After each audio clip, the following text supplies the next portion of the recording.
Mheshimiwa Mwenyekiti, jambo la pili ni kwamba tumekuwa na maelekezo ya muda mrefu ya baraza lako hili tukufu kwamba vitafutwe vishikwambi.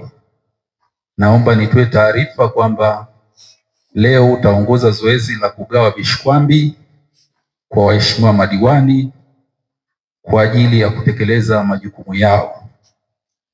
Mheshimiwa Mwenyekiti, vishikwambi ambavyo vimenunuliwa ni 44. Kwa hiyo kila mheshimiwa hapa atapata kishikwambi chake cha kisasa kabisa kwa ajili ya kumrahisishia kazi wakati wa vikao.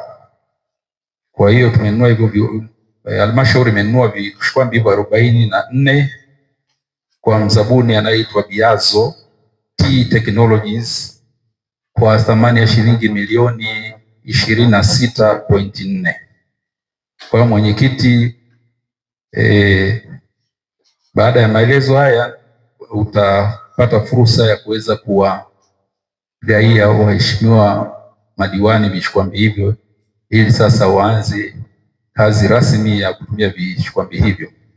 Festo Mbilike, diwani wa kata ya Nsalala, nizungumzie umuhimu wa zoezi la sisi madiwani kupewa vishikwambi kwa maana ya ni moja ya vifaa ambavyo vitaturahisishia kufanya kazi za kuwakilisha wananchi. Kama unavyojua, serikali imekuwa inahamasisha sana ya mambo ya electronic government, e-government, kutumia sana mifumo ya kielektroniki.